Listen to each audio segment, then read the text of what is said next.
Good afternoon. Thank you for being here. This is the school board meeting for June 2nd.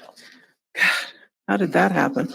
And we are absolutely delighted to be here at Washington Middle School. We do have interpretation services this afternoon.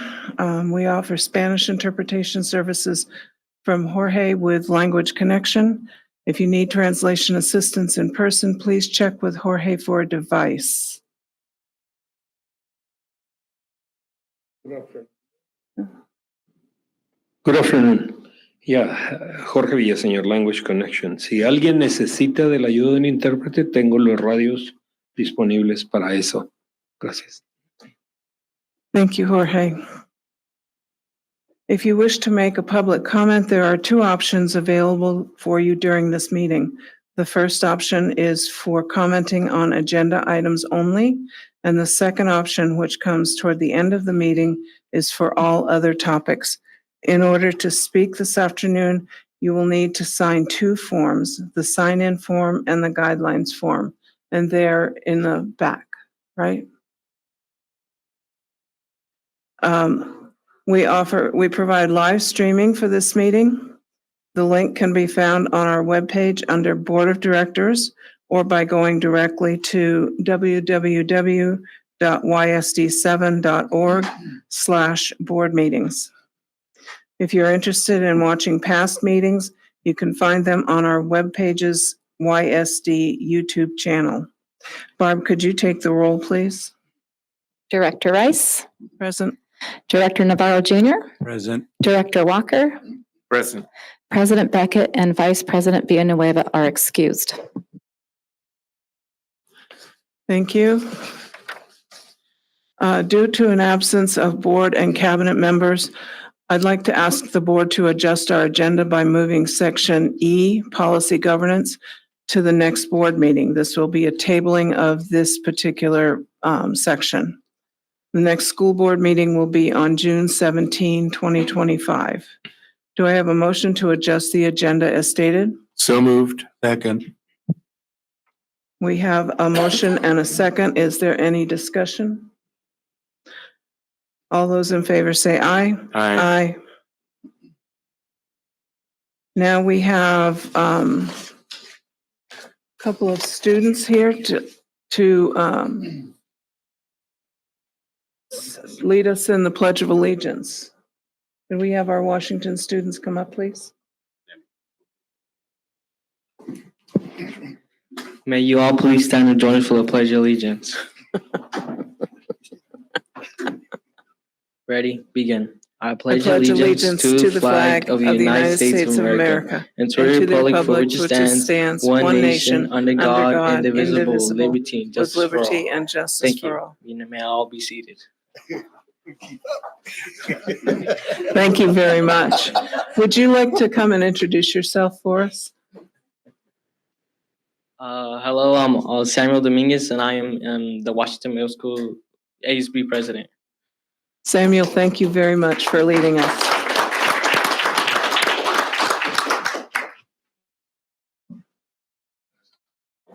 What? Oh,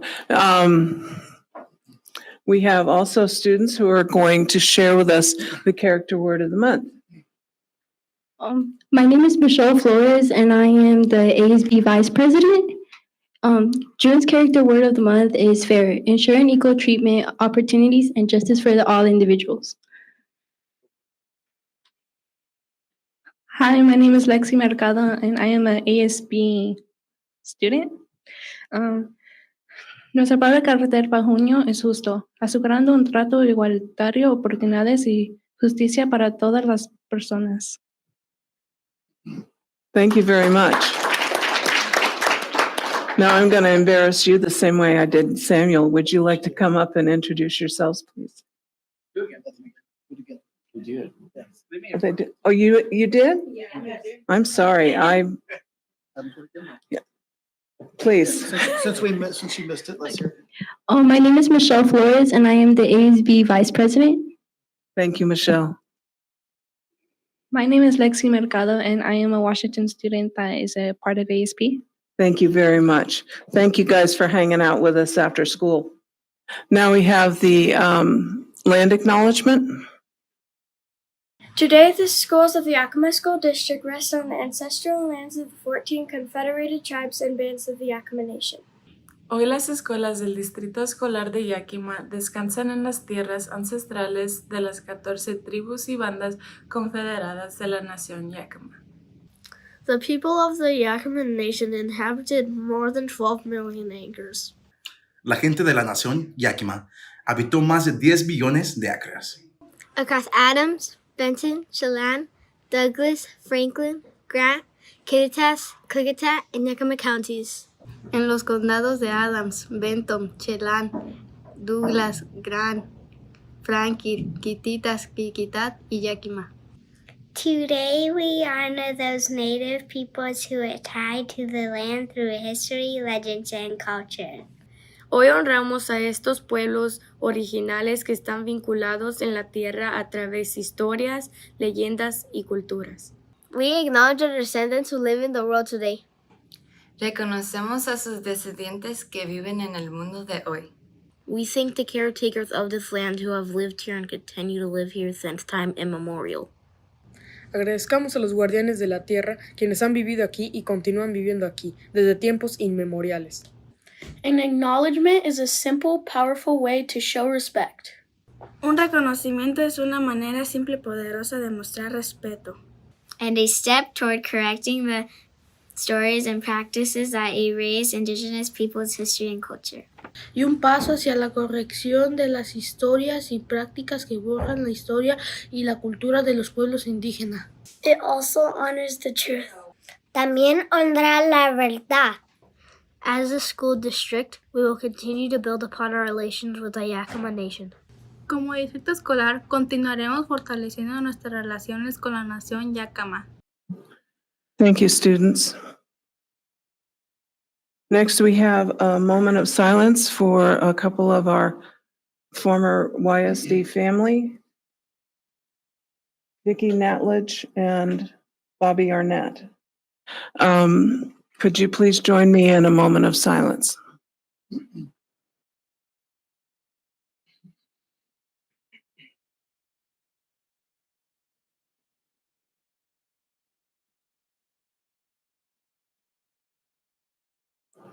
Thank you very much. Carol Hall. Oh, geez.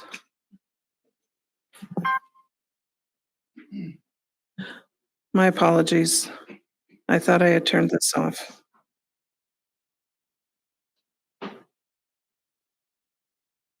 Carol, are you here? Carol Hull's the art teacher at Davis High School. Okay. We have some recognitions of art students today. Okay. Hopefully I'm going to hit the right button here. I don't know.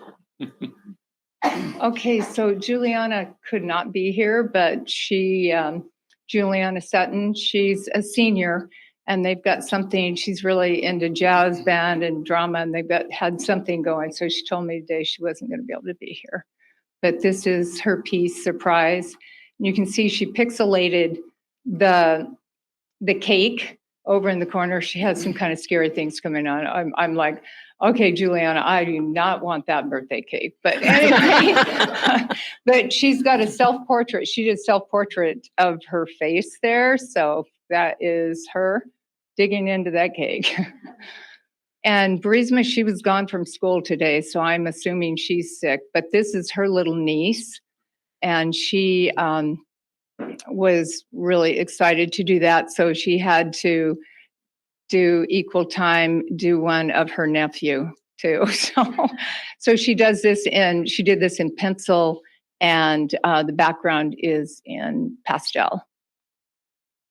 And this is Ruby. You want to come up here, Ruby? This is Ruby Mesa, the three amigos.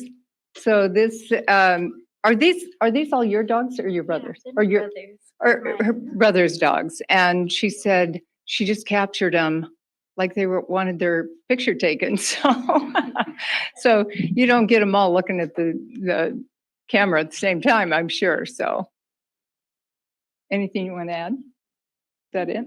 So she did this in colored pencil and a little bit in pastel, right? The blanket, the background. And pastel. So thank you.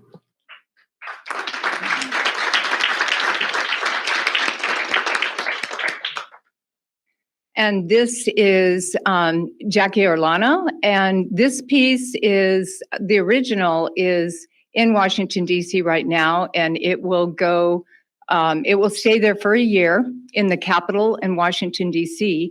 And then she will get the original back. So this is called Dewdrops of Life.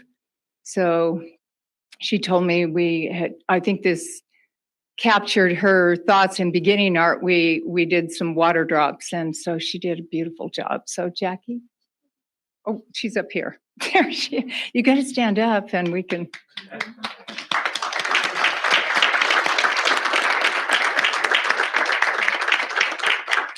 So Dr. she Green? is Yeah. flying out to the opening. When is that?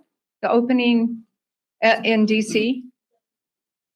The 11th of June, right after she graduates from Davis, she gets to go with her dad to the opening of this in Washington, D.C. in the Capitol. So that's exciting. I have to tell you, Jackie, your piece will be seen by millions of people over the next year because the portraits are all of the entries that are presented in DC are in a hallway that runs from one of the legislative buildings to the Capitol. And especially when the weather is bad, because these are underground, a lot of people will be walking by and admiring your piece. So congratulations. Yeah, that's very cool. I have a daughter that lives about 45 minutes from DC, so I'm going to get to see her piece this summer when I go. So that'll be fun. And this is Lost in Reverie. This is Leslie's best friend, and she is doing Running Start. And she said, "I'm so sorry. She's taking a test now, so could not be here." But this is done in charcoal, and she was excited about that. I'm sure her friend was too. And this is Ingrid Garan. She's right here, and this is Reflections of Me. I love all these pieces. And this one is a pretty big piece. And she was showing me that she was like, wanted to like look in a mirror. And I said, yeah, but the big in the background is cool. If you could put all those together. And so she put them all together. It was very, very exciting. I think it's awesome. So thank you. I think maybe that's it. Yes. Oh, I don't know about Jeff's. I'm sorry. These are Jeff Riss photography. I don't know. I can't tell you much about it, but he has a great program at Davis. And I think. Are they here? This is another one. Is Getsamoni here, Alvarez? Oh, there we Oh, go. Could you go back? I'm Yeah, sorry. absolutely. Go back. Yeah. Okay, tell us about your piece. Yeah, please.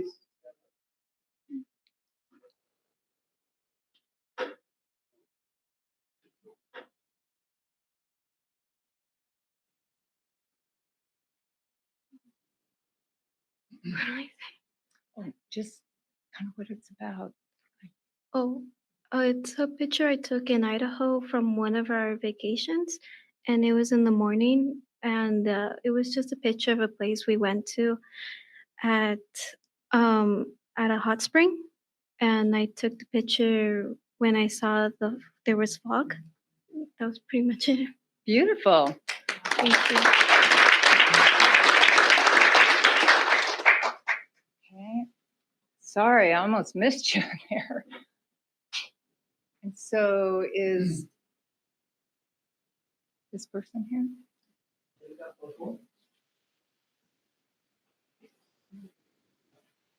Okay. So these are, Oh, this is like first, second, and third place. So Jackie got first, and second was Yvette Montez Valencia. So she, her piece, they're actually hanging in the local offices. So we just had prints of their pieces. And hers, I'm trying to remember the name of it. Something like Whispers of the Cascades, and then the Three Amigos. Okay. Thank you, Carol. Where do you want to have them stand? Okay. I'm wondering if we could get the students who are here to come up along the table and shake our hands and then stand over in the front and have your picture taken.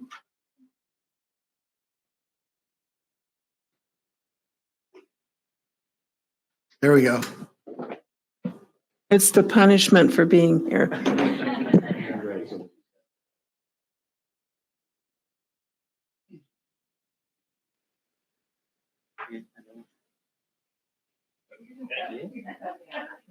One more round, please.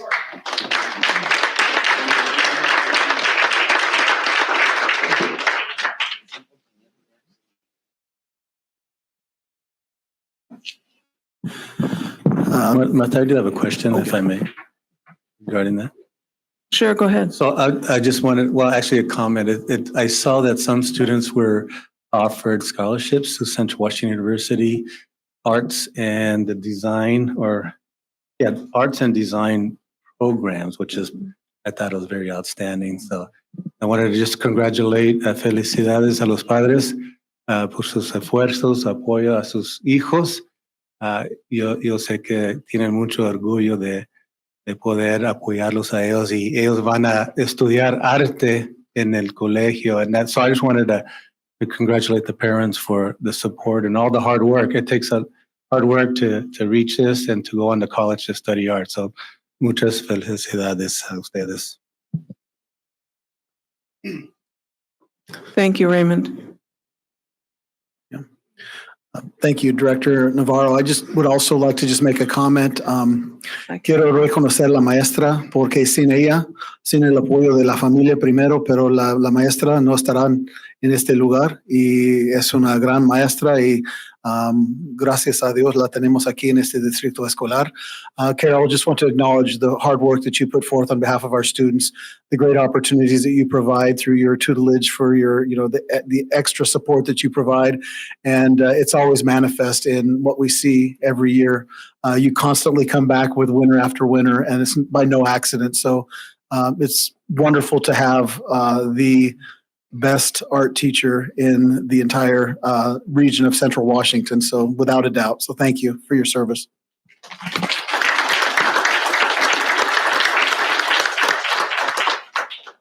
Barb, do we have the rest of the photography slides in this slide deck that we have in board docs?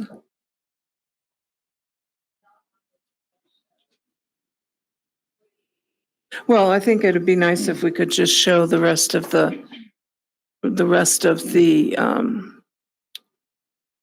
photographs.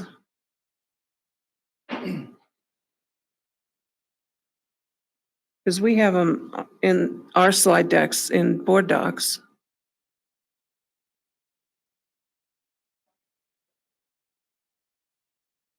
Oh, okay. That's fine. That's fine. We can wait for that. I can't get my computer to work, so it's great to be full of technology until it doesn't work. Reports to the board. Yeah. Yes. Yeah, you have it. Well, if Maria's going to show them in her slide deck, we can.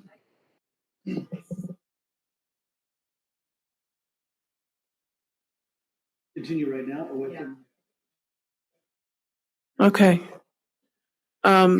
This is from the Skills USA photography competition.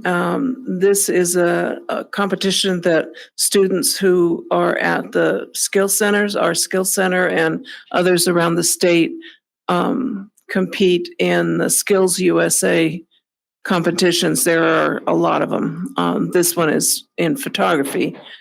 And we have several students who placed in this competition.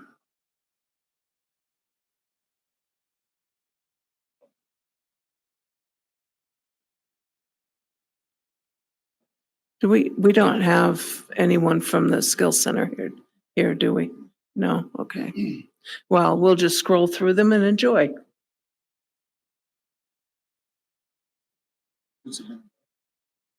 Okay, if you are here as a student and your piece is going to be seen on this, in this PowerPoint, I'm going to ask you to come up to the mic and introduce yourselves and tell us about your piece. And this is, I can't see that, Jasper.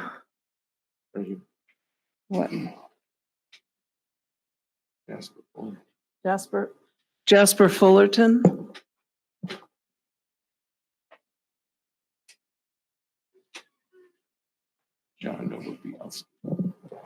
Okay.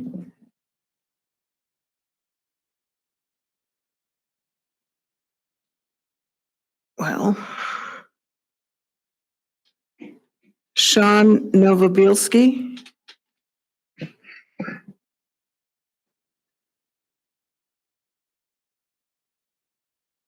Is Jasper here?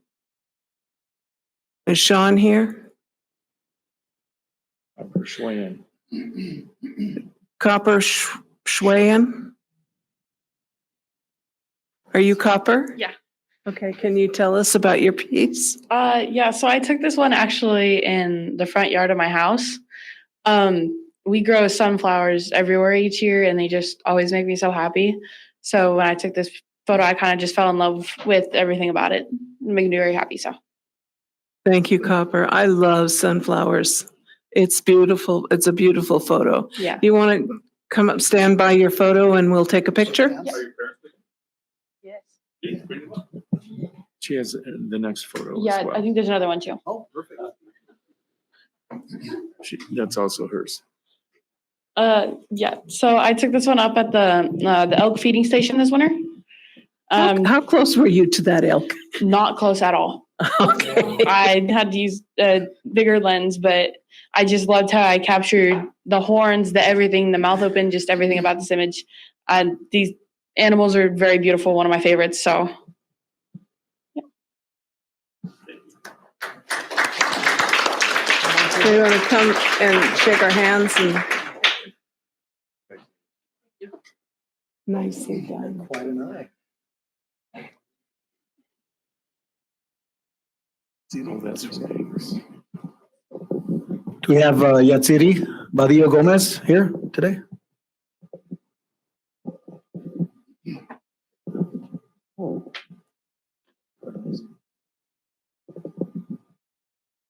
That's it. Congratulations to all of our very accomplished and talented students tonight.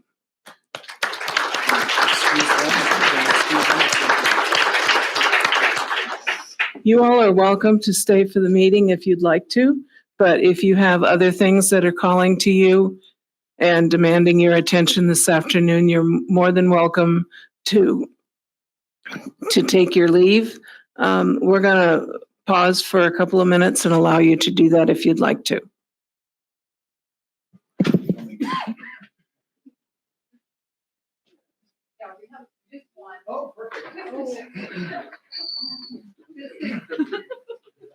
Yvette Montez Valencia, and she has done some incredible work. In fact, she has got a 3-foot by 4-foot canvas painting that she did of this couple from they're from Delaware, and they are paying her $1,000 to and it's beautiful. It's worthy of $1,000. I wish I had a picture of it. to show you. But she did the, well, she's in the photographs there. It's the last one with all three of them. So she did Whispers in the Cascades, the second one there. But she has done so many beautiful, beautiful pieces. She actually won the Apple Apple contest last year for the $1,000 award for that. So she's breaking in the money.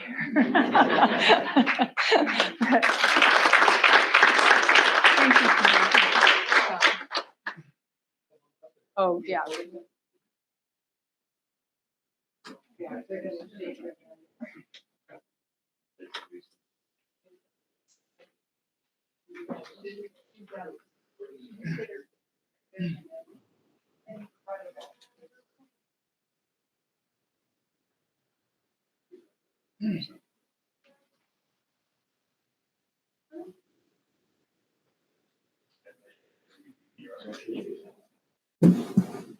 Okay, next we have reports from members of the board. Do any members of the board have anything that they'd like to share? Oh, okay, I'm sorry. Why, technology. Next we have a report from Francis Guerrero, YEA President.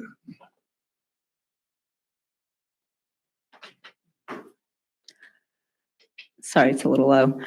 This afternoon, I just wanted to address some misinformation that's being put out there about our certified staff that have been cut and the administrative moves that have been made. So I asked you very specifically at the YB Tech meeting to allow my members to just send their emails to the board without responding. And you disregarded that, and you have been responding. And those have been coming back to me with questions about the information that is being put in there. So first of all, you're telling people that you appreciate the opportunity this campaign has provided to respond to those concerns directly and transparently, but you are not being transparent. If you wanted to be transparent, you would be doing as I asked and addressing the whole staff instead of addressing people individually. I know you have told them that at this time you are prioritizing meeting directly with those individuals, with those who have individually expressed well-presented concerns. But that strikes me as being an extremely inefficient use of your time. Meeting with people individually simply allows you to engage in gaslighting or intimidation versus meeting with the whole staff. And Franny, I'm going to ask you not to characterize your beliefs. Oh, these are not my beliefs. These are, again, these concerns are being brought to me. Excuse me. I'd like you not to characterize Dr. Green during your presentation. If you have things to say that you believe he would benefit from, then I'm going to ask you to set a meeting with him and have that discussion privately. The meeting has been set, Dr. Rice. My concern is that these emails are going out to everyone and they have misinformation in them. So you have scheduled a meeting with Dr. Green? Yes. Okay. I'm going to ask you to withhold any characterizations that you have till you meet with him. So you would like to allow him to continue to engage in these tactics. Director, I'd like you to take a really good look at this room. Notice that the member who organized at the last meeting, who got staff and students together at a 7 p.m. meeting and got them to stay well past 10 p.m. to make sure I'm not going to engage in a discussion with you about this. We have parameters set up for your reporting to the board and for public comment. If you have disagreements with those, then we can certainly meet with you and talk about that. But to characterize and okay, so moving past the characterization and just noticing the voices that are not in the room. I said I'm not going to enter into a discussion with you about this. You don't need to discuss. I'm just asking. Do you notice that we're in the Please hall? move on. I would like to know why the superintendent is saying that it's important to know that in spite of any theatrics. What exactly constitutes theatrics? Okay. I think that's a great question. And since we do have a meeting set that is set, yes, since we do have a meeting set, that would be a good time for us to talk about all of these issues so that we can have the one-on-one conversation. And then if we're not satisfied at that point, that would probably be the better time to bring it to the board. So I'd be happy to talk, since we have something scheduled, we can talk about that then. That didn't give me any concrete examples of theatrics. I'd be happy to provide you examples when we meet in our one-on-one meeting. Speaking of that one-on-one meeting, you were telling people that no union association leadership has reached out to meet with me as superintendent to discuss the matters raised in this campaign. I've extended offers to meet and talk in good faith. No, you have not. You extended one on May 19th and then I right would be after happy that. to talk to you about that in our one-on-one. I have a different perspective. Okay, So if I'd you're be just happy going to bring it up. silence voices, including mine, then sure, we can have that meeting and I will come right back to this at that next school board meeting. And I will be more public, maybe a press conference where my voice is not going to be silenced.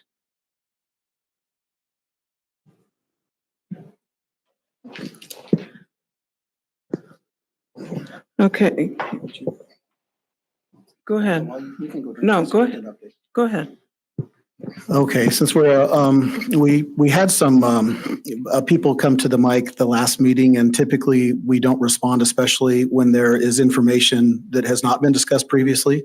So as I've shared, much of the information, issues around librarians, statements around reduction of staff, conversation about addition of administrative personnel, items like that. Those have not been discussed ahead of time. So there was never any meeting that is set up to have that conversation in advance. Those were opportunities where, in this case, members have come up as part of every custom action campaign. And there were some things that were brought up last time that we really didn't address in the moment. And I've asked our assistant superintendent of operations and HR to address some of those items that were brought up. One of the major concerns was a statement that we've had reductions back to back to back of RIF and a recall. And I believe it was Michael Clark who made the statement that in spite of all of those reductions, we have not saved any money, which to me just would seem illogical that you can reduce staff and not have any type of reduction whatsoever. So Mr. Murrieta, would you be able to address that issue from the previous meeting? Yes. So last week, one of the things that were brought up was that we had eliminated positions, but the individuals are still working. And how was it possible to eliminate those positions and yet those people are still here? And what I would like to point out is at the end of the 23-24 school year in March, we had announced 61.5 positions represented by YEA, which were eliminated. We also riffed roughly 140 positions. In our contract, everybody has seniority. And for the positions that were higher in seniority, that those positions were eliminated, those individuals are still entitled to have jobs. So what we do is go to the bottom 140 and we let them know that they are not guaranteed a secure position for next year. The 61.5 positions that were reduced then dovetail back into the unit. We also take into consideration that there were 80 retirements and resignations during the course of that time. Not all of those 61.5 positions align with the 80 people who resigned or retired. That is why we also have the RIF. When you add the 100, and again, this is an approximate 140 with the 80, that makes 220 available positions. Those 61 people then dovetail into a position that their seniority affords them. And then we immediately go back to the RIF positions and start reassigning people. Now, there are individuals that have chosen to resign. I will use as an example our assistant principals. We had 10 assistant principals. One of them landed in East Valley as a principal, and instead of staying on recall, he chose to resign. Well, another assistant principal got a position in a smaller district east of us, and he asked to stay on recall and has continued to be on this list for the next year. We did give him a call this year to let him know that we had an opening. He asked if he could be bypassed, which he can. And again, next year, if another opening comes up, we will call and make that request. If at that point in time, the person chooses not to take the position, then he will be removed from the recall list because the 2 years have expired. We have other individuals who lost their position, but yet there was funding from a different source like CTE, and they took on an assistant director or director role in an area where we had funding. We also had a director of special education who resigned. It then starts a domino effect where a person in student services took that position. A principal in an elementary school then came over to also work in student services, freeing up another. And before you know it, the other 8 individuals continue to work all in areas where we have funding or sources. I also represent or direct the custodial services, part of operations. We had 18 positions that were reduced, but during the course of the year, when somebody would resign before the end of the school year, we would hold that position open. My hopes and desires were that members of other bargaining units, when their position was eliminated, they would have a position to fall into. But by the time we got to the end of the school year, it was a total of 18 positions that were reduced, 10 of which had already been absorbed through attrition, and 8 individuals were laid off.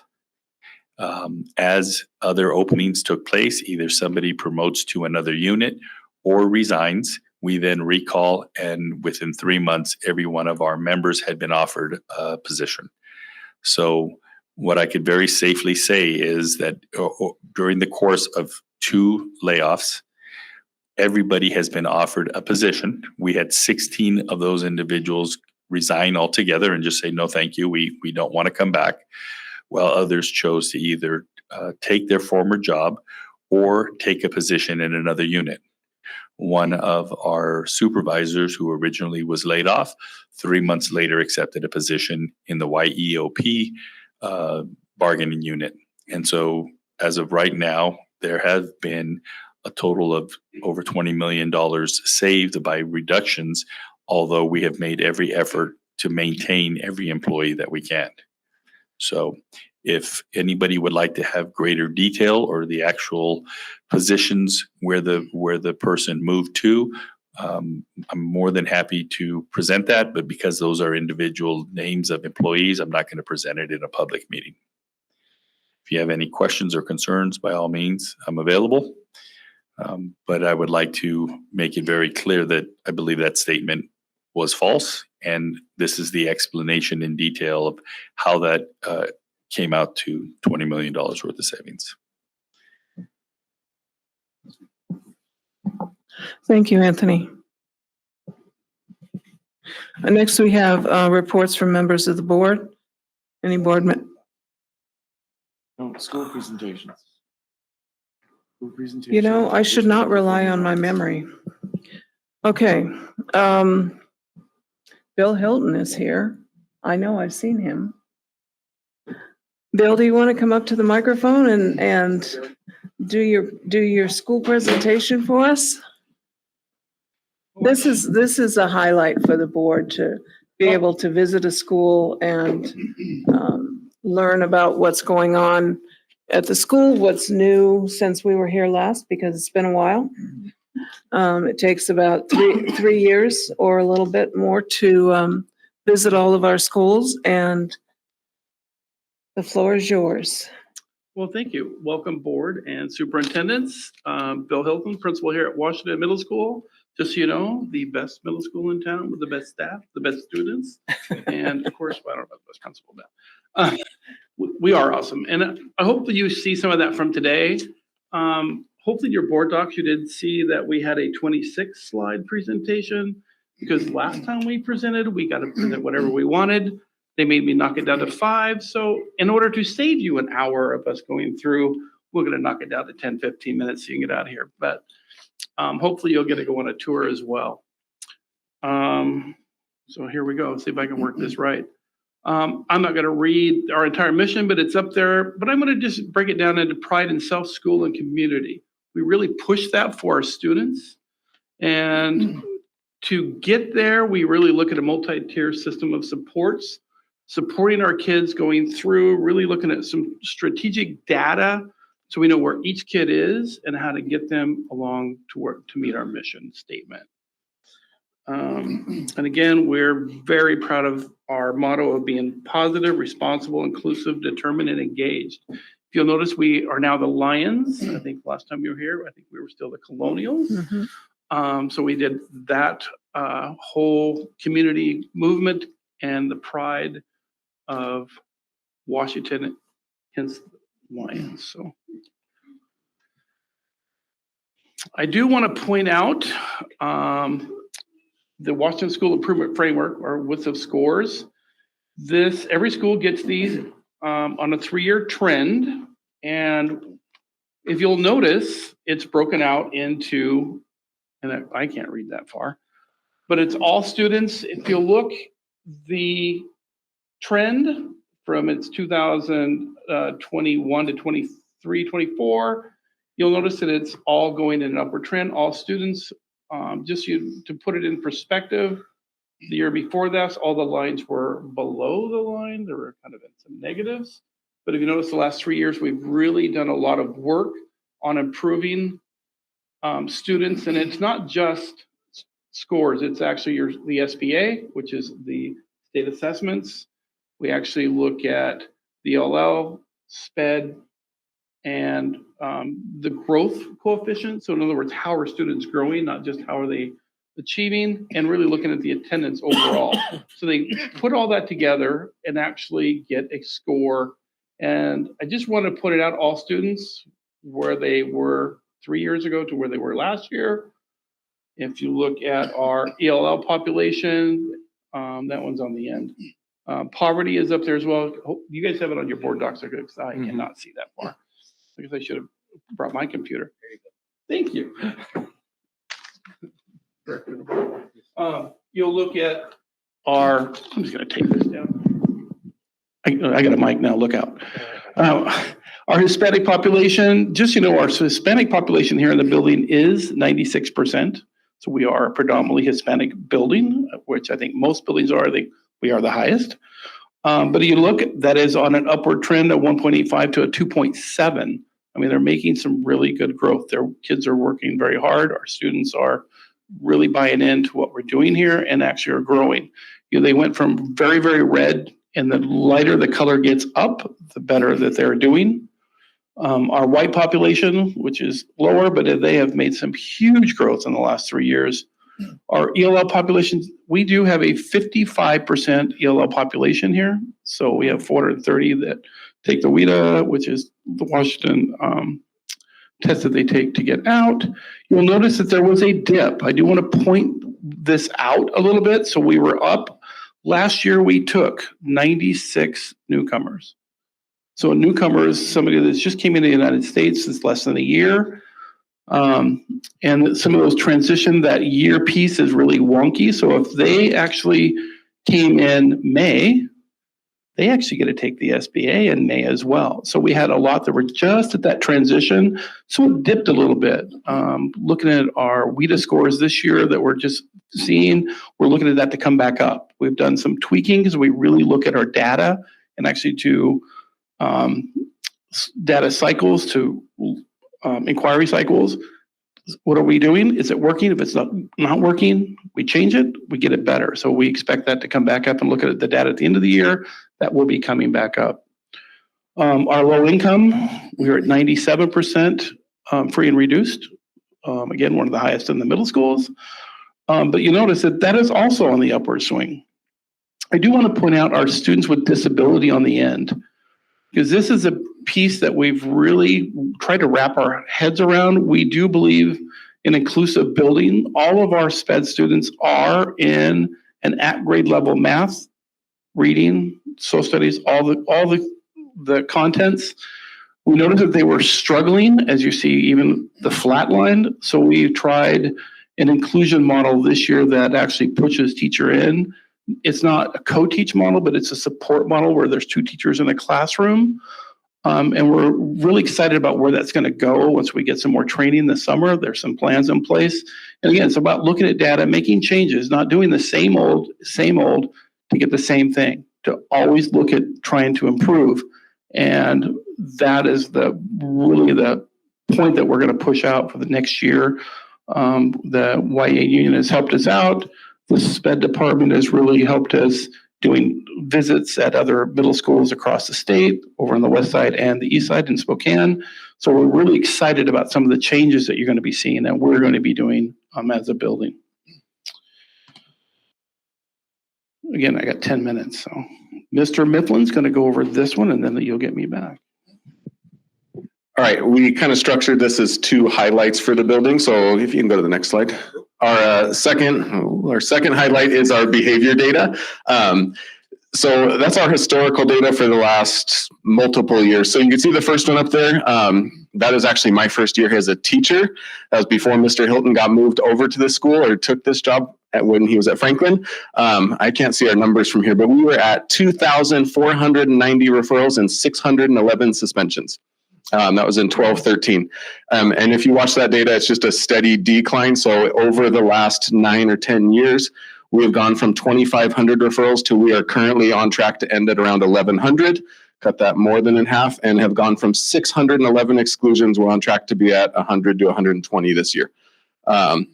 Which I put up some bullet points there. Is one big celebration is that we have major reductions in referrals and exclusions. That includes removing in-school suspension from our programs at all. And that's really been consistency across years. Is in 13-14, we started PBIS, where we started looking at common expectations, a behavior flow chart, intentional professional development for staff. There's a year in there at 22-23 where we added a behavior specialist and just adding those things into our systems. And then we've been really intentional about being positive with our students. So we have celebrations for kids. Tomorrow we're doing a No F, No Referral pizza party that's sponsored by a local community member that saw it on Facebook and said, I want to donate to all of that. We positive social norm our behaviors. You can see that social media right there. It says 97% of students receive no referrals this month. So we put that out to kids and let them know that, hey, 97% of kids are doing the right thing every month. We also did a positive social norms campaign with Safe Yakima Valley on substance use. The video is in there because we were spotlighted nationally for how much that had an impact on our data for substance use and misuse and mindset about that. So I did link that for you. The video is kind of a cool watch. It's about 2 minutes. The other thing we really did in there over the last 4 to 5 years is try to be really intentional on our tier 2 processes.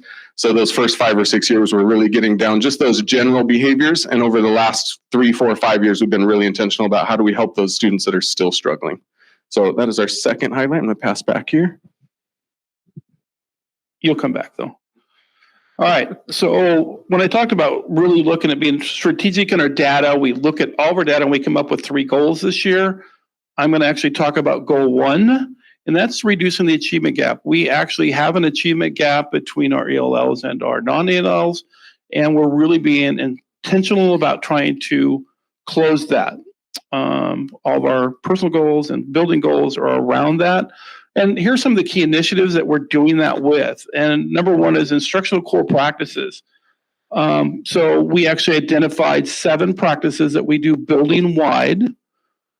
We actually do look fors. Teacher, we go into classrooms, mark it down, and actually teachers go into the classrooms as well to actually seek each other's classrooms. It's very important that teachers and administrators are in each other's or in all the classrooms, giving feedback and just giving those positives and holding each other accountable to our core practices. And you can actually see those on there.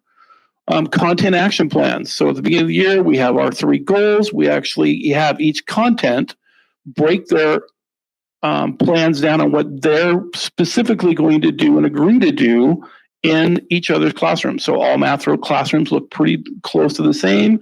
And if you look at the bottom where it says school-wide literacy, this is the point they bring in literacy into their content plans as well. How are they going to support literacy in the building, in their content? So it's a huge key initiative that we're doing the school-wide literacy and the content plans. And we're just did a rollout today for next year with a school-wide literacy that when you come back in 3 years and we get it shored up really, really good, love to highlight that. So intentional PLTs, I know it's a district initiative, but really looking at student data. You know, when you talk about your TACA forms or your teacher, those common assessments, and looking at data, which kids are struggling, which kids are excelling, which kids needs a little bit of extra help, and which kids need a little extra extensions. And I'll highlight, and I wish you to come during the school day, like on a Friday, I will highlight one of our classes. We have teams in the 6th grade math really highlight that. And what they do is they have their essential standards. They assess those essential standards, and the kids that are struggling on a Friday, usually about every 2 weeks, the kids that struggle and need that little extra go to one teacher. The kids that need a little, want a little more challenge, go to the other teacher. So they're aligned, they have common preps. So they just flip flop. One takes one set of kids, the other takes the other kid, and they do that all day long. So kids are getting on time intervention and support with where they need it. We're not waiting till the end of the year to assess where kids are. We're like, what do you need now? How can we get you where you need to go?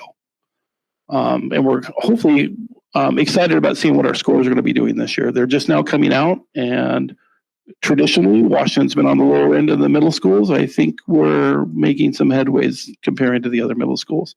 In fact, I think we may be even beating them in a few areas. So not that I'm competitive or anything. And of course, our newcomer program. We really had to look at our program last year because that really drove our ELL population, and making sure that all staff were prepared for, because we used to have it where it was just one team of the two had our ELL population newcomers. We had with 110, we couldn't do that. We actually, because that would mean there's 10, 12, 15 in a classroom. That's too many. So we went across board. We brought in Megan and Tanya and did a lot of work on what it looks like to actually support ELLs in the classroom using SIOP and a few other things. And then we aligned our instructional practices, core practices, to actually address the needs.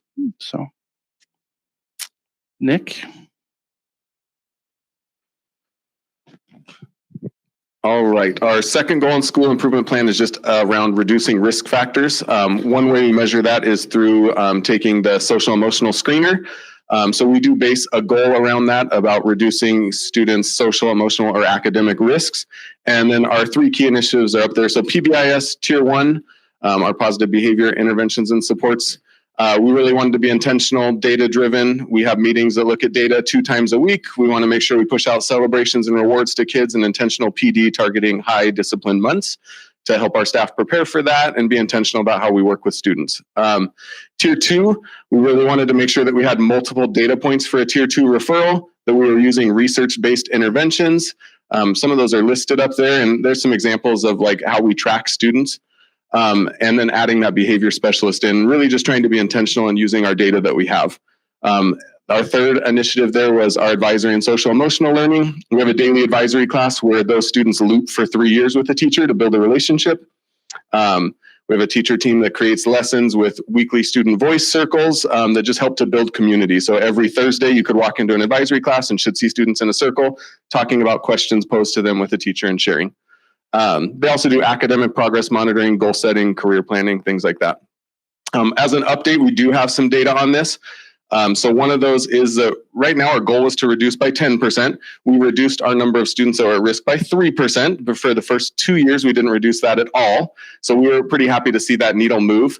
One of the cool things is that we've tracked our students that were at risk, and we had 180 students who we targeted with a support this year through our PBIS system. 32% of them grew a whole risk level, which was really cool to see that those students that we're targeting are growing. And we started with 7 high-risk students and reduced that down to 1 from that group based on that screener. The other celebration there was, just like we highlighted earlier, is when we look at reducing risk factors, we have a big reduction in referrals and suspensions, and that's also one of those indicators. Goal 3, Mr. Guillen.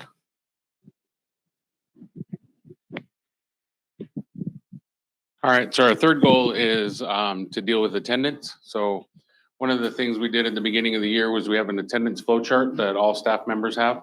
And so it just gives them step by step on what to do when they start noticing certain students that are not showing up on a regular basis. And then we just continue on that. So it incorporates what we are required by law to do. And it also incorporates having the teacher who sees the student one-on-one and starts to notice that the students are not attending. So we can take care of that with home visits, phone calls, parent square, any sort of tools that we have available to us to let the parents know that we need to see their kids a little more often. We do intentional contacts, home visits, truancy petitions. I just read recently that we lost funding for truancy, so they're starting to figure out how they're going to work on that with 85% less budget than they had. And then we have lots of incentives. The kids really appreciate the incentives. We make it to where it's an achievable goal for them. So 95% and higher, that enters them into some of the raffles that we have and some of the giveaways that we do from our fundraising through AAU. So we have raffles, we have attendance stickers. So we also try to find some ways to incentivize students that doesn't require too much money. So we buy stickers from Amazon, and students can leave for lunch 2 minutes early since we only have 2 lunches, so the lines get pretty long. So they can get out 2 minutes early if their attendance is 95% or higher for the month. And so every month it changes. That way it gives every kid an opportunity to get that sticker and earn it. And then they can reflect on their attendance and see if they want to get that incentive. We also have individual plans that we work with students and parents. We have parents come in and have meetings. It could be everything from my student just doesn't want to go, they got social anxiety, all the way up to, you know, we had some issues in the family and things like that. So we work with the parents to try to get them to bring their students as much as possible. We ran the reports today, and for the year's attendance, we have 95% or higher. We had 241 students that had 95% and higher. And we had about 10 that had 100% attendance for the entire year. So we're really proud of our kids, making sure that they come. We let them know if you need anything, we've picked them up. We've had Officer Garza go pick them up from home. I've woke them kids up in bed that were fake sleeping. So we've done it about as much as that we can, other than physically pick them up and bring them, which we're not allowed to do. But the kids really enjoy it. Today, I had a raffle through the College Success Foundation, and we had 4 laptops to give away. So every kid that had 95% or higher, I entered them into the raffle and presented them today with their paperwork so they can receive their laptop at the end of the week. Nice. So, but if you notice our bars down there, we're hanging in there. We're trying everything we can to keep up with the district average. Hopefully we'll beat the district average soon. But like I said, anything that we can do to help the kids, we try to get in there and try to do it.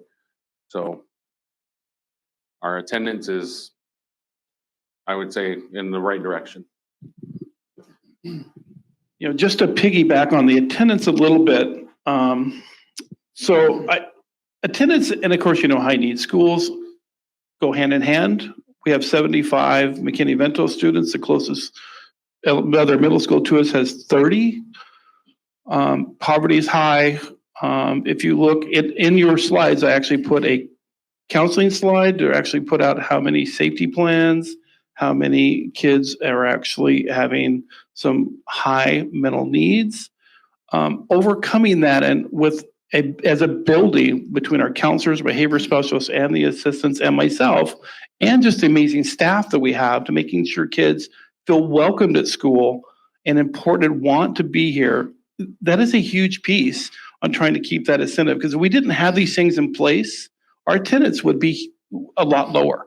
I mean, we're proud of our kids because they're working to overcome their needs to be here, because this is a safe place for them. I just wanted to point that out. That is a huge piece to get kids here for attendance. And with that, we're almost at the questions. I do want to point out, if you look at some of these pictures, we do a lot of after school stuff and before school stuff to make kids feel welcome here. with doing our parent nights, but we have baking clubs, Lego clubs. We do a lot of surveys and getting student voice on what they want and what makes them comfortable. And that's where some of these pictures are there. They just want to be a part of our school. And that's where we're so proud of our kids. So with that, I'm going to open up for questions. Any questions from board members? No questions, but just a compliment on, first of all, the trends in both behavior and academics. And the behavioral is of special interest to me in my whole career. And it's really fun to see you take PBIS and make it work and do it with fidelity. And you can see the results in your referrals. I'm really impressed with what you're doing. Thank you, Norm. Raymond, do you have any questions? Okay. Thank you for hosting us. I'm going to let Superintendent Green give his thanks as well. But the data that you shared with us is quite promising. I'm looking forward to when we get the scores back this summer or fall, whenever it is, just to see how well your kids are doing. The efforts that you're putting forward to make them feel like they're part of the Lions team are commendable. And you should be very proud of what you and your staff are doing. Thank you, Director Rice. Almost made you president there for the day, but Director Rice, appreciate the opportunity to make a few comments. Principal Hilton, how long have you been here at Washington total over the years? Back? But you were here before as an assistant, yes?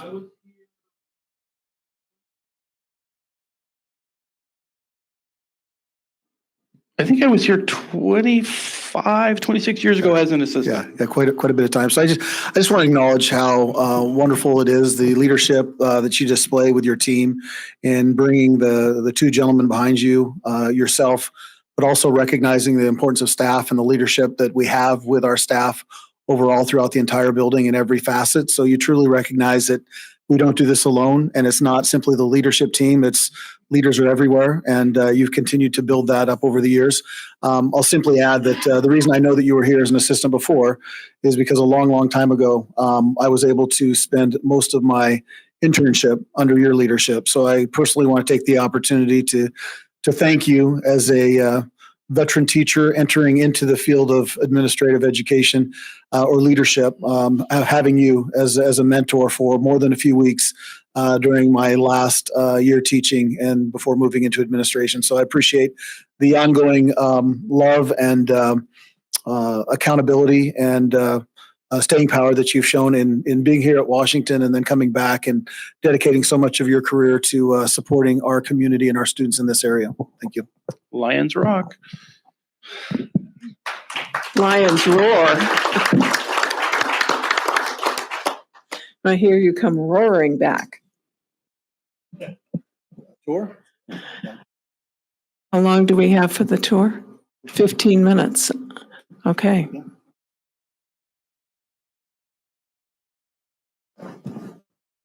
Thank you, Mr. Hilton, for a wonderful tour. We got outside and got some fresh air. And now, what? Oh, we didn't. We went up, yeah. And now we're going to have Dr. Maria Lucero do a presentation on visual performing arts. Yes, thank you. Good evening, Board of Directors, Superintendent Green. I'm excited to provide an overview of the incredible work happening in the fine and performing arts programs. Tonight, I'll be highlighting the opportunities available to our students, the skills they're developing, and the many achievements we've celebrated this year. And these programs really are a key part of a well-rounded education for our students. So on this slide, what you see is an overview of the rich and diverse fine arts programs offered across our district. As you can see, our students have access to a comprehensive visual arts education across multiple schools, including both high school and middle schools, as well as K-5 and our virtual school.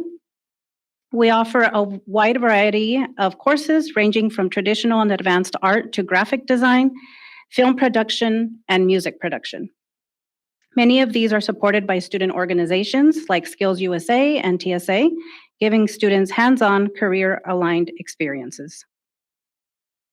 By aligning our offerings with disciplines such as in dance, media arts, music, theater, and visual arts, we help students build strong artistic foundations and prepare for further education, careers, or lifelong creative expression.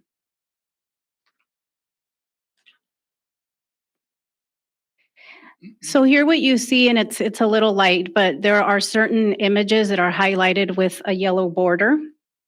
Up on top on the left, so second column on the top, you'll see the Davis Percussion Ensemble 1 that earned first place, becoming state champions at the WIAA WMEA State Solo and Ensemble Contest. Right below that, you'll see Eisenhower that delivered a vibrant production of The Music Man, celebrating talent and community. The production brought together in March more than 130 students from across the Yakima School District, including participants from various schools such as McKinley, Hoover, Franklin, Whitney, Roosevelt, Gilbert, Wilson, Lewis and Clark, Robertson, McClure, Nob Hill, Ridgeview, and Eisenhower. Over to the right on the fourth column, you'll see Davis High School and also Franklin Middle School, who earned top honors at the Lionel Hampton Jazz Festival. They placed first in their category. The group was named one of just 3 sweepstakes finalists, earning a spot to perform in front of a sold-out crowd at the ICCU Arena alongside Century High School and Las Vegas Academy of the Arts. Down on the second column at the very bottom, you'll see Gilbert Elementary, where we had 24th and 5th grade students proudly perform for the Yakima Rotary Club, sharing their marimba music with the community. Ms. Sparks, who teaches at Gilbert, brings a wealth of experience as a music educator, and she is now building new opportunities for the marimba band to perform.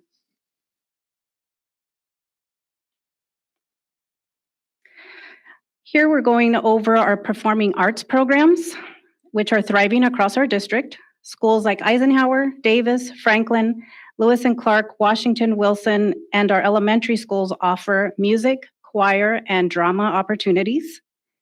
The course offerings are wide-ranging and inclusive of many musical styles and instruments, such as concert band, mariachi, orchestra, jazz, choir, ukulele, guitar, and even AP Music, Theory, and History of Rock. These programs not only teach musical technique, but also help students build collaboration, discipline, and leadership skills. Groups like Folklorico, which is offered at both high schools, enrich our programs and reflect the diversity of our community. Annual musicals and theatrical productions at the high school level provide a stage, literally and figuratively, for students to grow and shine. We've highlighted some of these achievements earlier. You learned about The Dewdrops of Life by Jacqueline Arellano, a senior from Davis High School.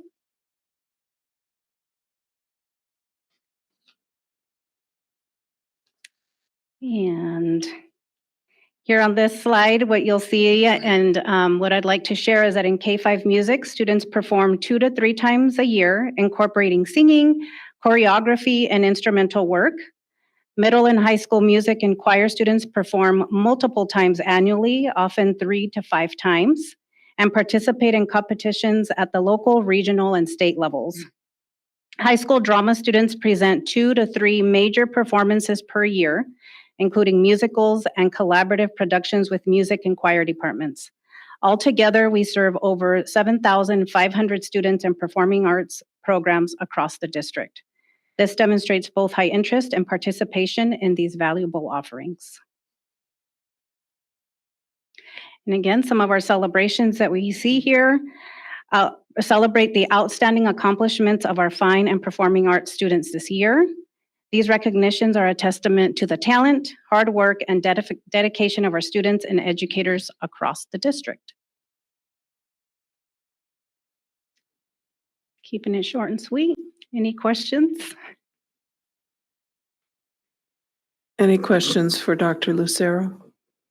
No, just thank you. Thank you for a comprehensive presentation. Thank you. And congratulations to all our students and teachers and what they're doing. Yes. We had 7,000 and some. 7,500, yes. 7,500 participate in fine and performing arts across the district, correct? Yes. That's about half. It's a lot. That's a lot of our kids. Ideally, I think I'd like to see more than 7,500, but 7,500 is not a bad number. Not at all. So thank you to the staff who support our students in these endeavors. Thank you. You have anything to add? Okay. All right. Thank you. Thank you. Thank you, Maria.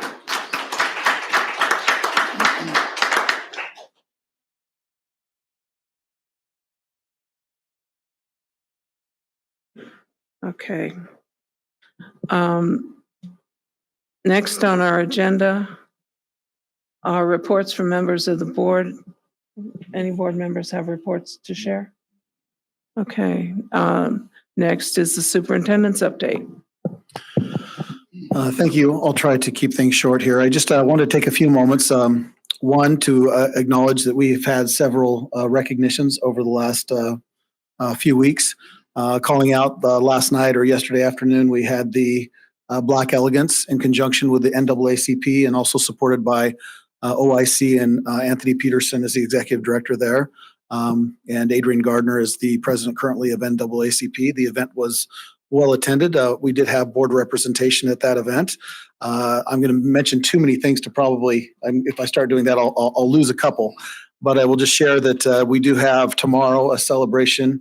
I'll get a little bit ahead of myself here so I can kind of skip over that maybe a little bit later. But tomorrow we do have our Native American celebration that will be held at, I believe it's at YV Tech. YV Tech. YV Tech.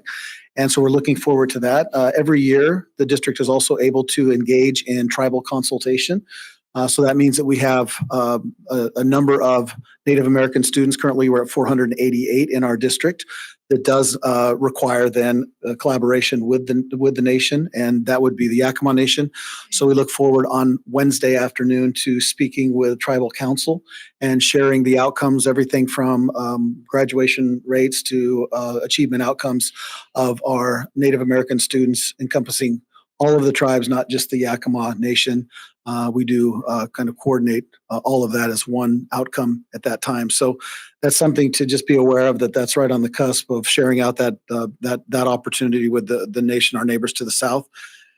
Also, I just want to take a moment and just recognize that a statement was made earlier just about making sure that I think it's important to just recognize for those that are watching that we really look to not discuss the performance of any employee. So that has actually gone on quite a bit over the last year with opinions and perspectives, particularly about my performance, which I get. And I just want people to know that we would not allow that with any employee across the board. So if anything, that has really gone on quite a bit of time. And I just want to acknowledge that the board does try to certainly practice that because everybody has their opinions, and rightfully so.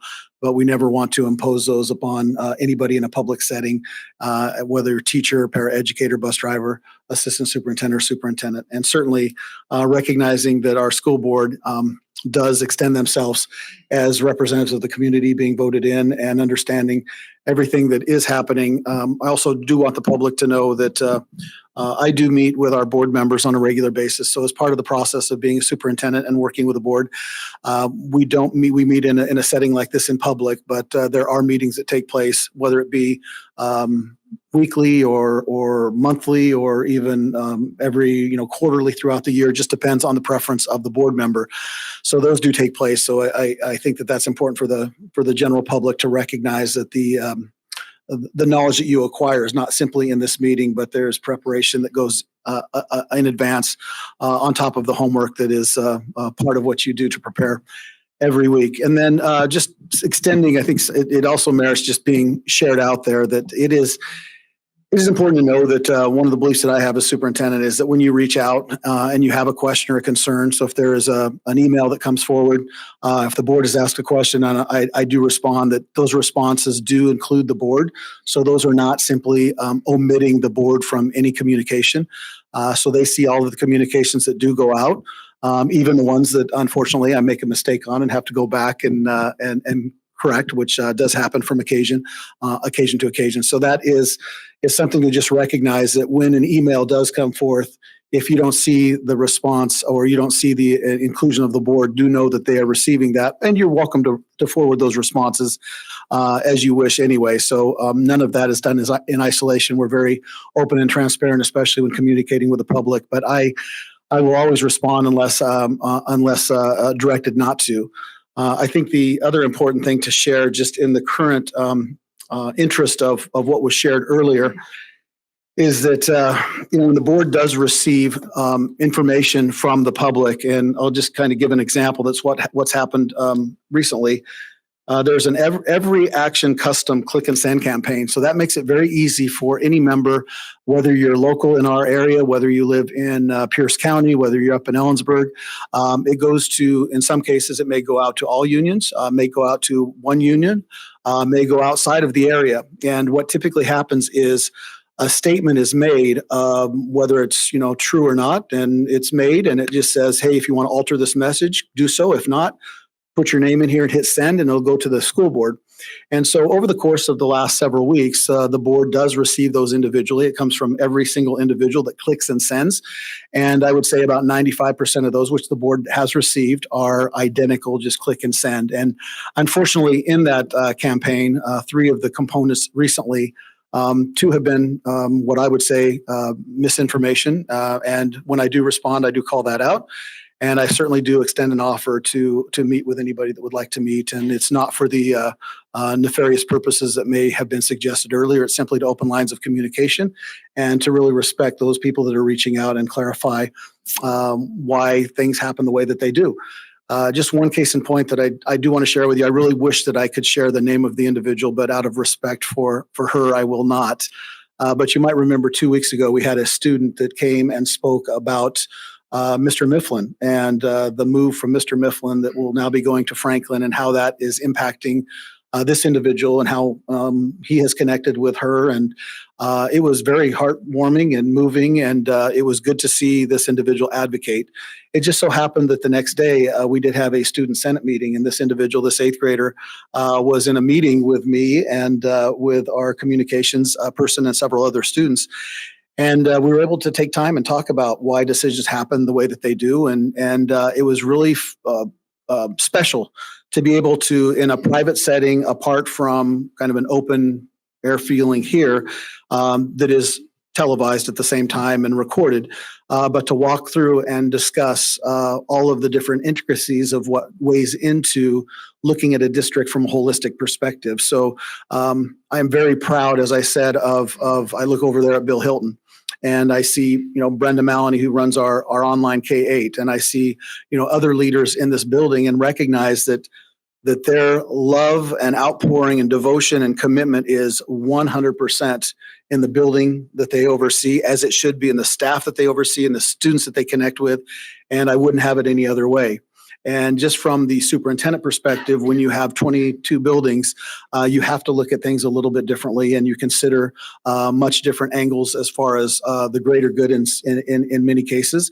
And I would just say that in the decision that really sparked the interest of this young lady, after I was able to walk through all of the information, she showed such a high level of maturity, and she was like, I don't like it, which is great, but I understand it. And I think that's what we're after, is just to make sure that there's an understanding, because, leadership in this area, when you're talking about RIFs and recalls and positions and whatnot, and you can see this happening all over the state. I mean, if you just open and look at Tacoma now, they're going through way worse right now than what we're looking at, in part because we had projected better and we went through some significant challenges last year. But we had Renton, which in the last few weeks has reduced all of their assistant principals at the elementary level and one from each of the middle school levels. We had the opportunity as an elementary group, sponsored and funded completely through the Balmer Group, to go over to the Seattle area to look at inclusionary practices. We were able to visit the elementary of the reigning current state principal of the year, and in the North Shore School District, and recognize that she has 500 students, and she lost her VP last year and is working as one administrator. So there are challenges that are happening, especially with the funding that we have in the state and how it benefits property-rich districts versus property poor. But I do want to call out that these decisions that are happening really do hurt and weigh upon the individual, not only that is impacted directly, but it is not easy for HR. It's not easy for those that have to have those conversations, and certainly not easy to make those decisions. There's a wonderful quote that I'd just like to close with, and thank you for indulging me for a few moments on this, board members and the public. And it's just really about leadership. And you know, in leadership, you have to make hard decisions that will negatively impact people that you care about. And I can tell you that that has happened over the last 2 years of having hard decisions that negatively impact people that I care about. You also are going to be disliked despite your best intents to do what will benefit the most. And I understand that no matter, you know, if you're making decisions for the greater good, there are always going to be people that are not happy with that. And you have to be willing to be disliked. And that's not a fun thing, but I understand that that's the price of leadership. And lastly, I know that in making tough decisions, especially in a time where you have such a financial crunch that has really no solution coming from the legislature, that you're going to be misunderstood and won't always have the opportunity to defend yourself. And that's also a space, is just recognizing that there are times where people are able to say whatever they want and dictate the narrative, be it through social media or through other types of campaigns like click and send campaigns. And simply you can rebut and take the time to respond, or you can let it go. And I choose to do the former, which is make sure that everybody that sends a letter gets a very thoughtful response, or a response that certainly addresses the concerns that they brought up. And if they would like that to go ongoing, then that's something that we will always continue. And I think part of that is also just recognizing that it's a no-win situation, because if we don't respond, or if I don't respond, then all of a sudden the narrative shifts to you don't care about anybody. You're not even responding to what people send out. So it's really a no-win situation, whether you respond or you don't respond. And I just like to call that out. So hopefully the public can just recognize that we have several ways to reach out. We have Let's Talk, which is a connection right on our home webpage. You just click on and send. It'll go right to the department or the individual, which I've responded many times. You've got my email, or can access that online.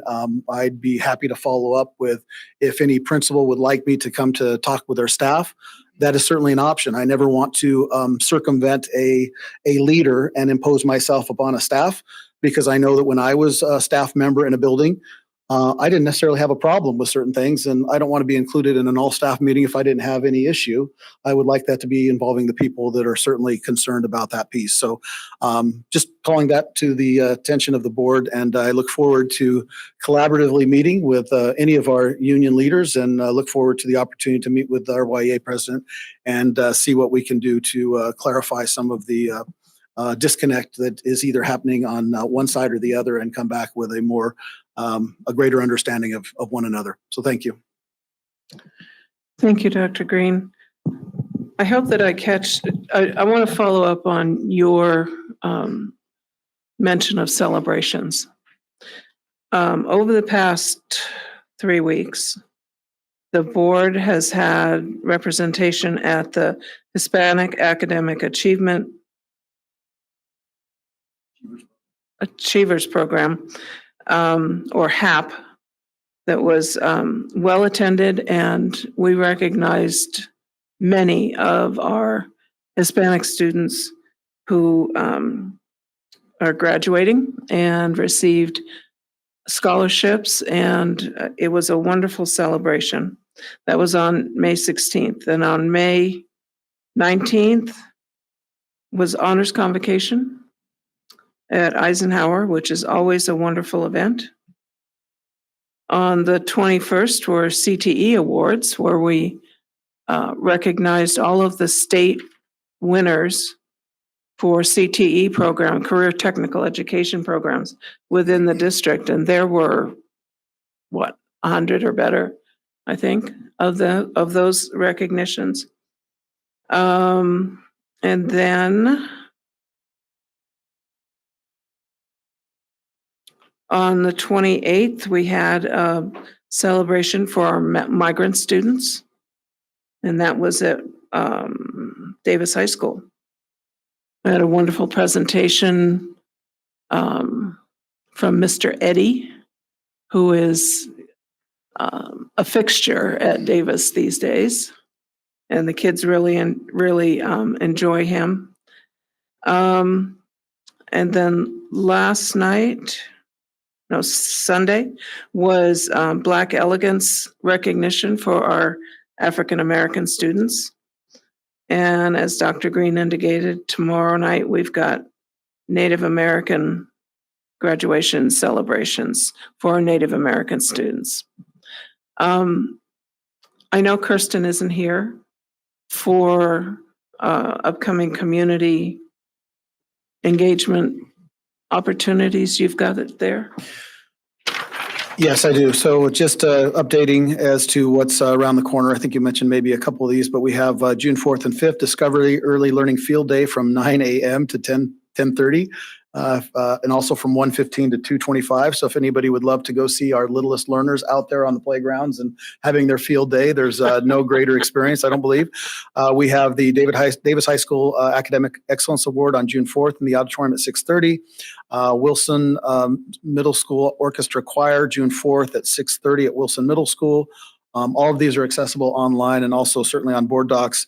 Wilson Middle School has a band concert June 5th at 6:30, again at Wilson Middle School. Franklin Middle School has a band concert on the 5th, 6:30 at Franklin Middle School. We see kindergarten celebration at Roosevelt Elementary at 1:30, June 9th. Just going through here because these are all before our next board meetings. I'll leave the rest for you to kind of look up, but I will just also share that we do have right around the corner, we're looking at Davis High School graduation June 9th at the Sundome, 7 to 9. Davis High School graduation June 9th, 7 to 9. Eisenhower's June 10th, same time, 7 to 9, one day later. And then we have Stanton, both of those are at the Sundome. Stanton Academy graduation and Yakima Online and Open Doors, those are both on the 11th at the Davis High School Auditorium. The first Stanton Academy graduation will be at 5:30 p.m. to 6:30, followed by the Online and Open Doors graduation from 7 to 8 in the same location. So we will not have to rush from one building to the other for the board members who have memories of going from Across town in half an hour to get there for the graduation. So it's very nice to have the Davis Auditorium open and to be a place where we can hold a great celebration right up there with being a part of the Capitol Theater. So those take us through the graduation ceremonies. So that once again, that's the 9th, 10th, 11th, 3 consecutive nights, Davis, Eisenhower, and then Online, Open Doors, and Stanton Academy. And then we get to take a nap. Okay, next we have comments from the public on agenda items. These are items from the agenda only. Thank you, Andy. Okay, first is Kim Wahlberg. Is Kim here? Could you just, for the record, state your name and the building that you're with? Yes. Is this, oh, it's on. Oh, it is on. Hi, I'm Kim Wahlberg, and I am from Discovery Early Learning. Consistency in the classroom is crucial for a safe, predictable, and productive learning environment. When teachers consistently implement rules, routines, and expectations, students feel secure, understand boundaries, and are more likely to focus on learning rather than worrying about what might happen next. Consistency is not only important for our students, it's important for staff. So I ask you, why is Yakima School District working so hard to disrupt consistency in our schools? Over the last 2 years, you, the district, have subjected staff and students to an overwhelming amount of change via the RIFs. You have demanded the employees of YSD change and adapt nonstop over the last 2 years because of your mismanagement, and now you're voluntarily making more changes by shuffling our administrators around, which is yet again going to make our jobs harder. I'm here on behalf of Early Learning to advocate that we keep John Solar as a full-time assistant principal. Before John was our AP, he was a self-contained K-2 teacher in this district for students with autism. John understands students with special needs. In Early Learning, currently we teach 26 sessions of preschool, and of those 26 sessions, 20 of them are special education sessions. Of the 16 teachers in Early Learning, 10 of them are special education teachers. We need an admin that understands special education like John does. Over the last 4 years, John has primarily overseen our special education program. At the end of March of this year, we had 322 special education referrals, 244 special education evaluations, and well over 200 IEP meetings. John plays a vital role in ensuring that we have a process in place to meet the deadlines for evaluations and IEP meetings.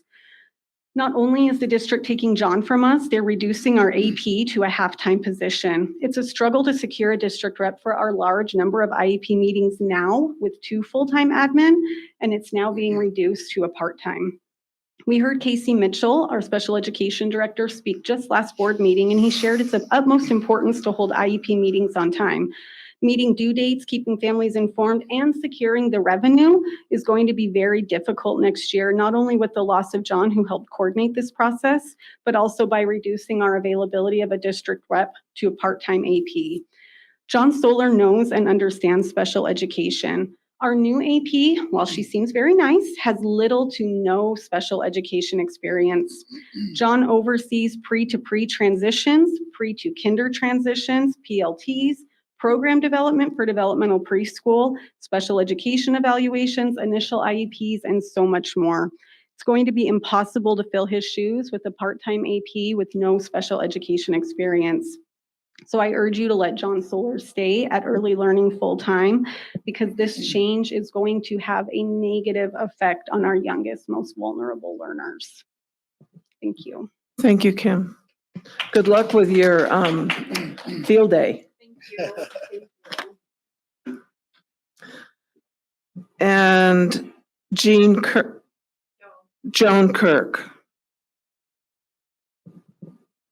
Hi, Joan. My name is Joan Kirk. I'm a retired teacher, but most importantly, I'm a member of the YSD community. I have neighbors whose children attend YSD schools. I'm a taxpayer in the YSD school district. I would like everybody to remember that schools are not businesses. We do not produce widgets. We serve students, families, and communities. I know the district has financial concerns. I am interested in what process was used and who was involved to meet those financial concerns. I believe missing from the process, the discussion, were those most involved with students, families, and communities, the people we serve, or Yakima School District serves now. Those people who work in the classrooms and school buildings. If you had involved them in the discussion, in the process, maybe alternative decisions would have been made. So my question to you, the school board, is, will you take a step back and listen to the voices that were left out? Give them ownership in the process and the discussion and the decision. And be open to the possibility of new solutions. Thank you. Thank you, Joan.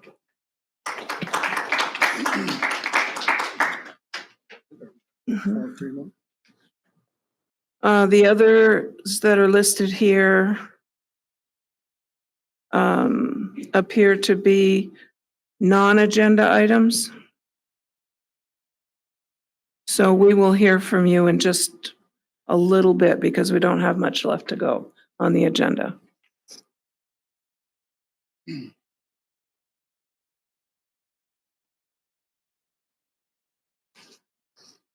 Next, we have a set of approvals.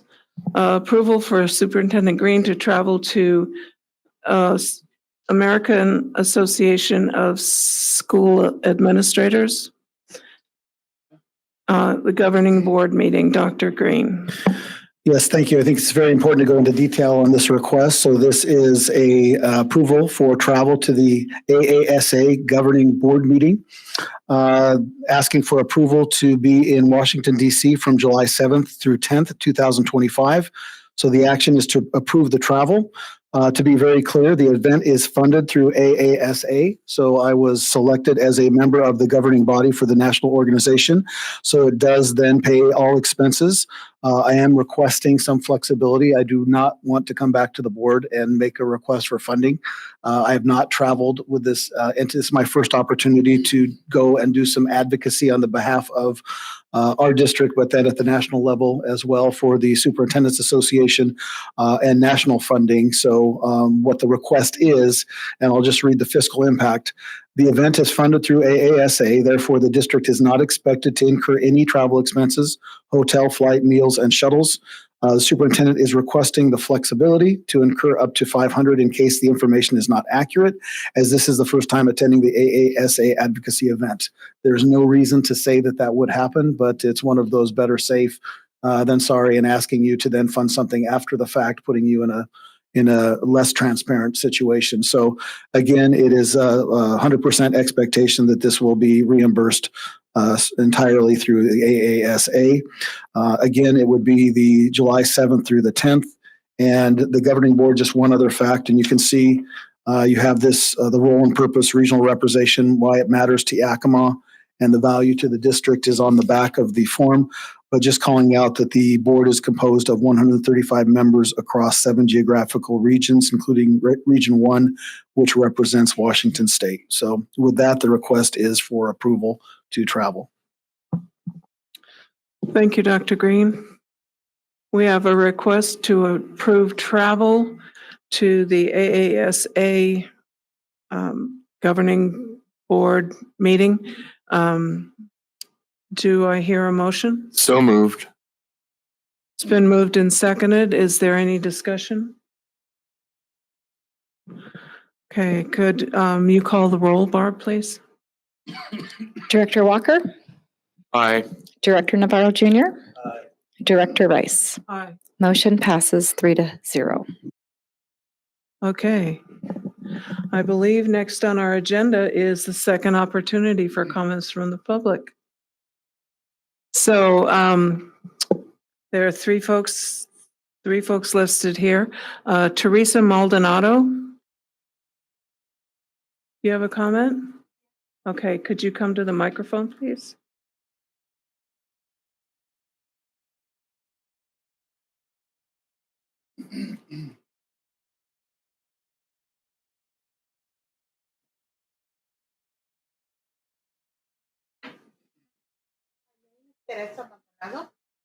I'm not sure if the microphone is on.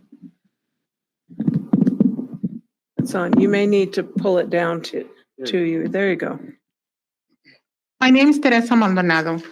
Even though I have been discouraged not to come to these meetings, and I ask them why, and it says, don't you see nobody likes to come to these meetings because they never acknowledge you or acknowledge the information you provide. And the reason why I'm here is because throughout the years, I have gotten a lot of help from the teachers. As a single parent, they have helped me and encouraged my kids to study.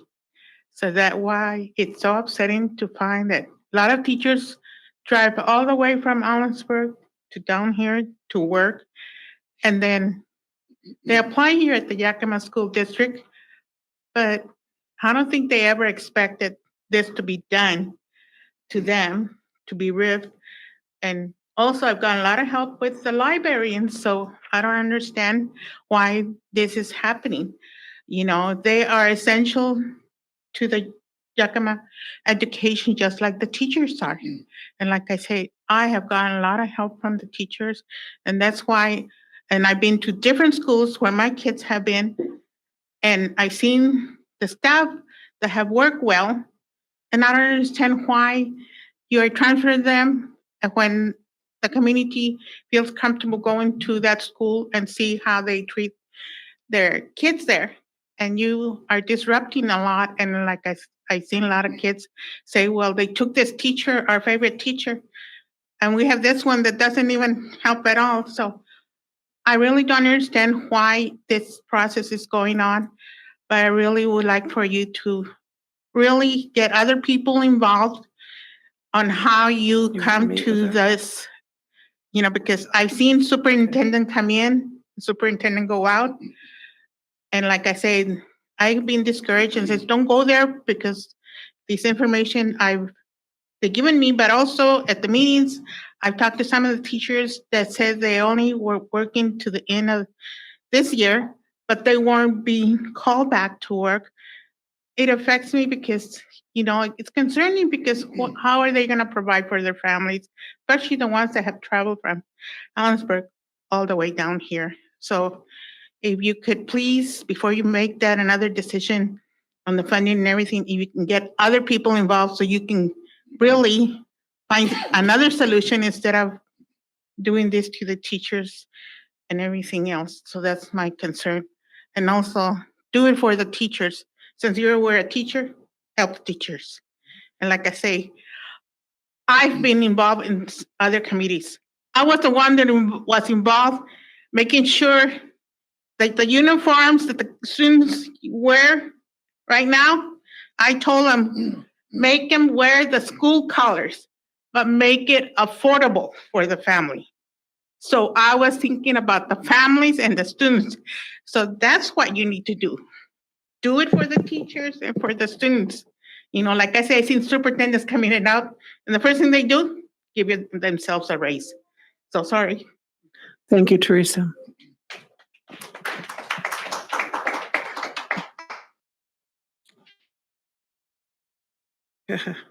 Kate Rutger, is that right? That's me. Hi, Kate. Hello. I spoke at the last board meeting. Could you just, for the record, introduce yourself? Kate and Rutger, Discovery Early Learning. Thank you. I spoke at the last board meeting expressing the reasons why having Discovery Early Learning go from a full-time assistant principal to a half-time assistant principal while replacing that person at the same time would be detrimental to our staff and students. I truly expected to hear from the district later that week notifying us at the very least that John Solar would stay with us part-time, be part-time at Gilbert, and that the other AP, Cassie Nally, could stay part-time at McClure and add part-time at Whitney. After all, many of us did give valid reasons why this change was warranted and necessary. As a staff, we were told that the administrative changes were a commitment to developing leadership, strengthening teams, and improving outcomes for students. People who spoke at the last meeting shared why this is not the case for all or for specific buildings. Are you, as the school board, comfortable with the reasons given by the district to not modify and make the recommended changes, as they do both give the ability to develop leadership at a new school, John at Gilbert and Cassie at Whitney, while strengthening the leadership and teams at Discovery and McClure? And I can guarantee you that student outcomes increase when there is consistency year to year and staff feel heard, recognized, and appreciated. I said at the last meeting that I didn't come here to be accusatory or adversarial, and I still feel that way. However, I can understand how those emotions can come with the frustration of not feeling heard when decisions are made top down and input is not requested or received from people who are in the classrooms with the students each and every day. It's not too late to make this adjustment for the good of students and staff. You don't have to double down on this decision, and it's not showing weakness to take feedback from your long-term committed employees and make this change. So again, I appeal to you that you take the feedback from the people who are in the trenches, so to speak, and reinstate John Solar as Discovery's assistant principal on a part-time basis at the very minimum. Thank you. Thank you, Kate. And last we have Dominic Reynoso. Dominic, do I have your last name correct? Thank you. Just for the record, could you please introduce yourself and the school that you're affiliated with? My name's Dominic Reynosa, and I'm from Washington Middle School. Okay. You have 3 minutes, go. All right. All right. So You want to pull that mic out or adjust it up? or how do I do that? Or okay. There you go. So I'm here today to talk about the whole thing about moving Mr. Mifflin to Franklin, which I feel like if we did do that, it's affecting our school a lot. And it doesn't just affect the students, you know, right here, it affects the people in the future. Because Mr. Mifflin, he's a great, you know, person. He does a lot for the school. He, he does a lot for the school, even just stuff that he doesn't have to do. He does. He talks to the students, you know, talks to everyone, you know, during lunch, during everything, making sure everyone, you know, even stuff like having good grades. He goes to them, tells them, warns them, you know, about grades. I get that moving Mr. Mifflin, you say, like, you know, helps other people, but it still affects our school. And I really feel like if you want to treat, like, if you really do love all your schools, love them every single, you know, I feel like moving Mr. Mifflin will still affect our school a lot, which wouldn't make it fair. So, you know, Mr. Mifflin staying here is a very good option. You wouldn't be affecting no one, basically. So, Mr. Mifflin, moving him will affect a lot. You may not see it, but it still affects, you know, the future of other kids going to our school. You know, it affects them a lot. Now, the reason I'm starting, I don't have a script. I'm speaking all this by heart, you know, just to show how much I really am dedicated to this. Because I feel like if I do get a script, what's the point? You know, speaking from the heart really shows that not just me, but other people really care for him to stay. So I really, you know, it's very important. Him staying here would, you know, make the school good. Our school doesn't live in the best area, you know. So having something that makes the school great and just moving them, that affects our school. You're basically leaving the school in the dust. You're not, you may, you know, I get, you know, there's another person replacing him, but you're just fixing something that's already fixed. There's no reason for him to get moved. You know, he doesn't want to move. He doesn't. And I know this. So you moving him, it doesn't, you know, he doesn't want to. So why move him? You know, I really, really hope Mr. Mifflin does stay here because he is a good person. He does a lot for the school. My time's up. Thank you, Dominic.